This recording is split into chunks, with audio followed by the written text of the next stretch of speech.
요즘 임대차 보증금 못 받는 네. 이런 사례가 워낙 많아서 네. 질문들이 참 많은데요.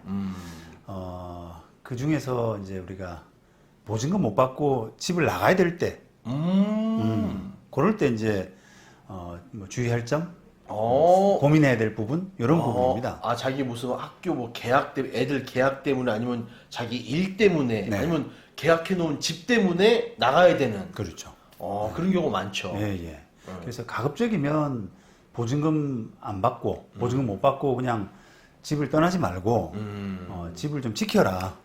그래야지 이제 우리가 대화도 좀 잘 되고 그렇죠. 임대인도 좀 부담을 느끼고 그러게 되지 않습니까? 네, 그렇죠. 그렇게 권해드리는데 아까 말씀드린 그런 이유로 이제 부득이하게 집을 나가야 되는 이사를 가야 되는 그런 상황에서 이제 적절한 조치 이런 부분인데 네. 자 우리가 보통은 이제 그럴 때 일반적으로 생각하는 방법이 임차권 등기 있지 않습니까? 그렇죠. 임차권 등기 명령 신청해서 네. 임차권 등기하는 거. 네. 네. 그게 뭐 가장 정석이라고 할 수 있는데요. 네.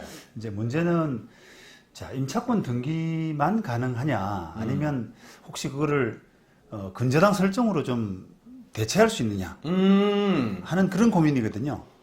그래도 되지 않을까요? 네. 그러는 이제 그 고민들 내지 뭐 논쟁들 이런 부분이 좀 있습니다. 실무상으로. 그래서 어떤 분들은 괜찮다, 어떤 분들은 아니다, 뭐 이렇게 감론을박 하고 있는데.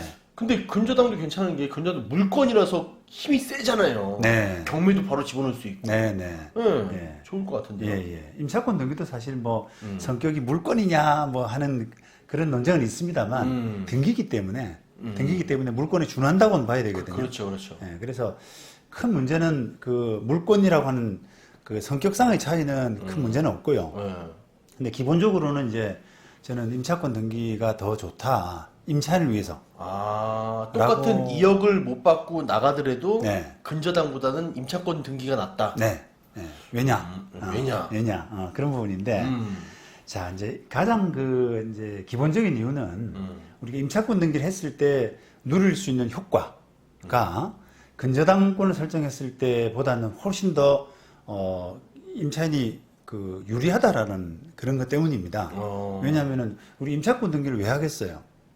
보증금 받으려고. 아니 이제 그게 이사를 가야 되면 이사 가야 되면은 점유도 상실하고 그다음에 또 경우에 따라서는 주민등록도 이전하고 네. 이렇게 돼야 되지 않습니까? 그렇죠.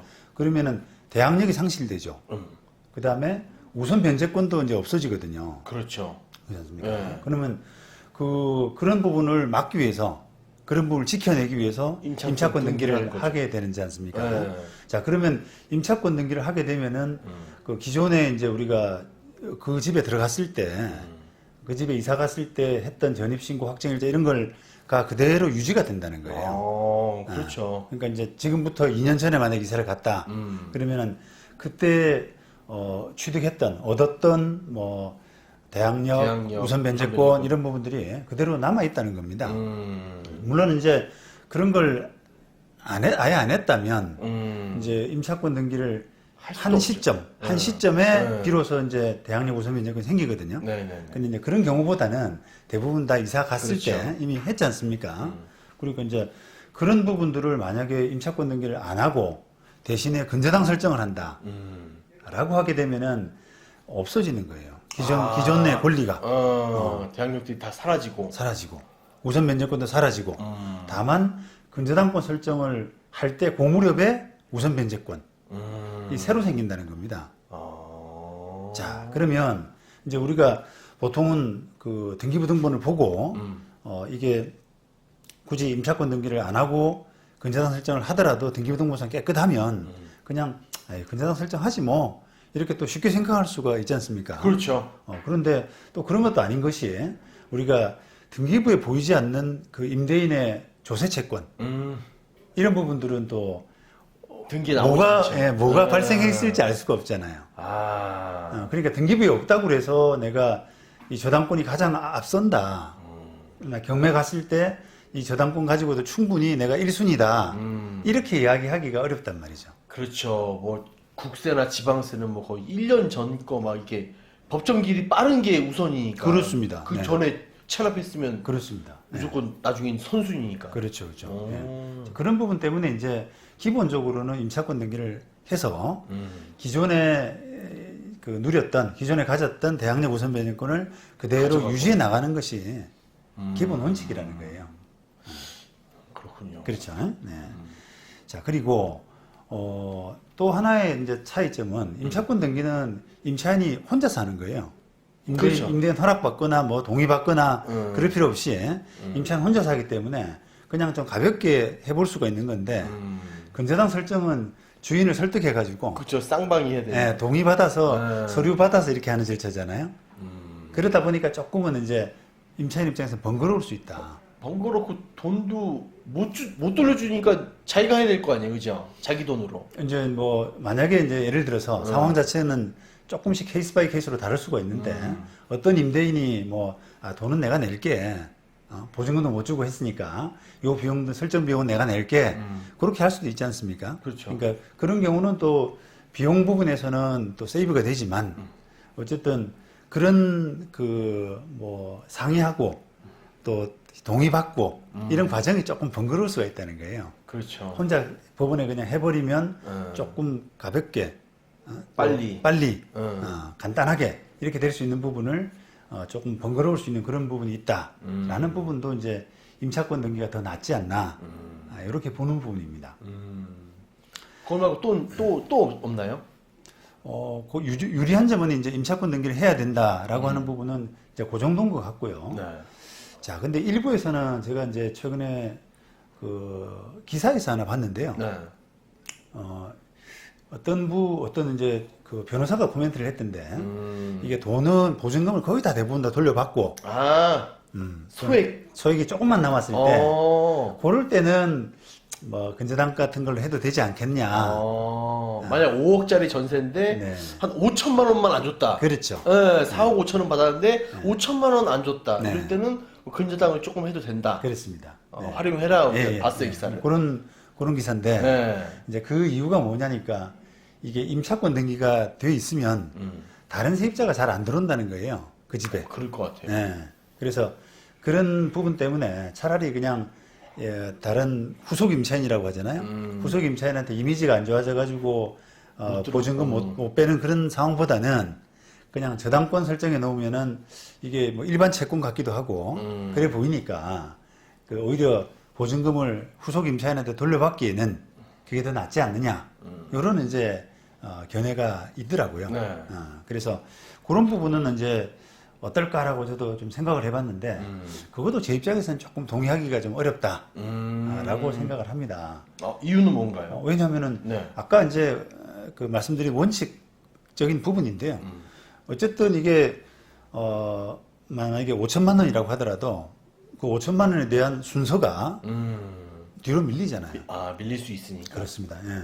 그렇습니다. 그래서 그 기본적으로 이제 불리하다라는 부분이고요. 네. 그 다음에 이게 그 임차권 등기를 설정해 두게 되면은 세입자 구하기가 힘드냐라고 하는 부분도 제 입장에서는 조금 동의하기가 힘든 것이 그 금액이 아주 큰 물건.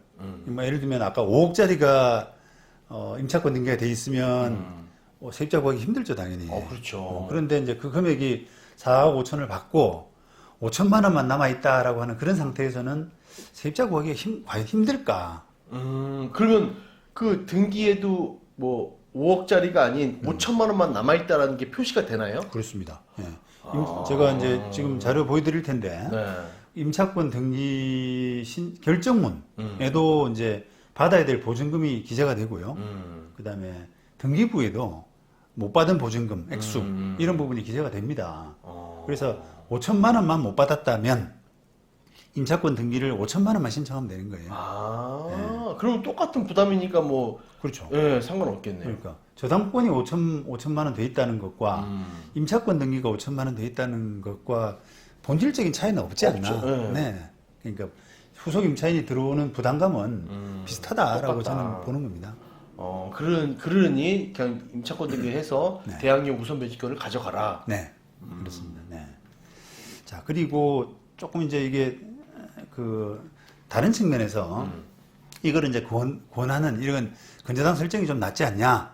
후속 임차인 드리는데 는 근저당 설정이 낫지 않냐라고 하는 생각하는 사람들은 이게 그 임차권 등기가 돼 있으면 아 집주인이 이게 보증금도 돌려줄 능력이 없는 사람인가 봐 이렇게 생각하고 조금 꺼리잖아요. 아, 그죠? 그 자체로만 가지고. 미친 게 아니라 보증금을 전 임차인한테 안 줬네? 그렇죠. 라는 그 이미지 때문에. 그렇죠. 예. 그럼 세입자가 아, 이 임대인하고는 이 집에 못 들어가겠다 이렇게 생각할 수가 있다는 건데 그거를 근저당 설정으로 하면서 조금 눈속임을 하자는 거거든요. 그 취지가. 근데 그거는 조금 전 부도덕하다는 생각도 들고요. 그러니까 임대인이나 또 돈을 5천만 원 못 돌려준 임대인이나 또 기존에 5천만 원을 받아야 될 임차인이나 또 중개업자나 다 모두 다 세입자가 들어와서 그 돈으로 자기가 해결하고 싶은데 그렇게 하기에는 근저당권이 다소 조금 눈속임 하는데 좋다. 요런 뉘앙스가 좀 있는 것 같더라고요. 그렇죠. 새로운 임차인이 들어왔을 때 만약에 4억에 들어온다 그랬을 때 5천만 원 남았는데 전 그 임차인 5천만 원 빼줘야 된다 그러면 기분이 나쁠 거고 아니면 그냥 은행에 돈 5천만 원 감다 그러면 예, 제 부증으로 갚고 깨끗하면 해주세요 이렇게 할 테니까 그죠? 그러니까 그래서 그런 약간 눈속임 효과도 좀 있는 것 같아서 그거는 좀 바람직하지 않지 않느냐 그런 생각도 좀 들고 그래서 여러 가지로 꼼수. 꼼수다 생각이 들고요. 네. 다만 이제 그런 건 있어요. 우리가 아까 물권이라고 말씀하셨잖아요. 네. 저당권을 네. 그 근저당권을 설정하게 되면은 임차권 등기보다 유리한 점은 바로 경매를 칠 수가 있습니다. 네. 그렇죠. 임차권 등기는 그 자체 가지고 경매는 안 되죠. 네. 따져야죠. 진짠가. 아니요. 임차권 등기는 그 자체가 경매 칠 수 있는 능력, 채무 명의로서의 그런 능력이 없습니다. 네. 그러니까 뭐 저당권이 있다거나 아니면 새로운 판결을 받는다거나 그렇게 해서 그걸 가지고 경매가 가능하죠. 네. 근데 이제 저당권 자체는 그 자체가 경매를 칠 수 있는 힘, 그렇죠. 바탕이 되기 때문에 네. 그 경매를 빨리 친다라고 하는 그런 부분, 그런 부분에서는 저당권이 유리할 수가 있어요. 그래서 그런 부분들을 좀 종합적으로 감안해 가지고 네. 요게 임차권 등기가 나을지 아니면 또 저당권 설정해도 근저당권 설정해도 문제가 없을지 이런 부분을 좀 종합적으로 결정하시면 되겠습니다. 그래도 변호사님이 봤을 때는 임차권 등기가 좀 낫다. 네, 저는 원칙대로 일단 하는 것을 권해드리고 싶습니다.